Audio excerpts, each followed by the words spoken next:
Hello, Edutainment Studios and Access Healthcare welcome you back to a conversation with Dr. Nathaniel Vinje, who is a DO who works in the Inverness offices for Access Healthcare.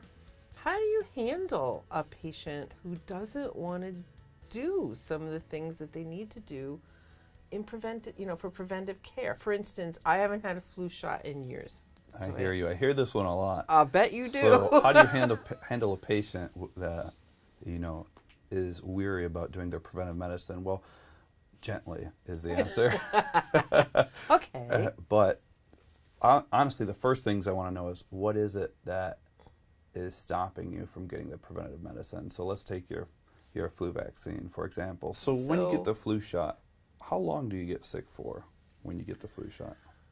It's full-blown. Like we're talking flu. Like 2 weeks you're down with the flu? No, I'm never down for 2 weeks with anything. I would say most folks that have an adverse reaction to the flu shot in most situations, usually it's only a couple days after the vaccine that they really have a problem with it.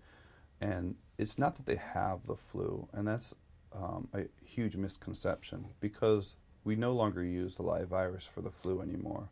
What we do is we chop up the virus into pieces, and then we put that into a vaccine. We use many different strains of that so that you can never actually truly get the flu.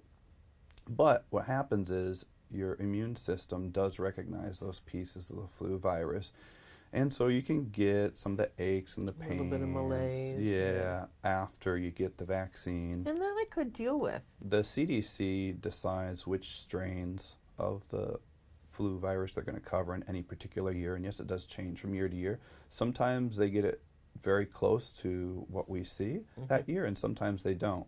The great thing about getting the flu vaccine is that it not only protects you, but really it helps protect the folks around you, and that's what I think a lot of folks don't think about is, say you go visit anyone very young, possibly some grandchildren, or very old, some parents or grandparents. These folks are the ones that really have a problem and can still die from the flu or end up in the hospital from the flu.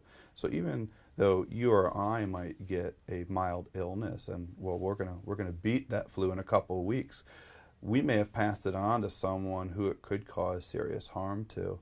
And that's really the true reason for why the flu vaccine is there, is not to prevent the flu in those strong, healthy folks necessarily, but to prevent the widespread of it, because there are folks in the community that are very susceptible to getting the flu and can have a bad outcome from the flu. And nobody wants to have that on their conscience, that they did something to a loved one, a child or an elder adult that led to their demise.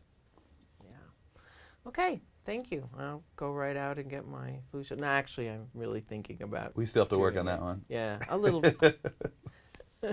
Persistence pays off. Yes.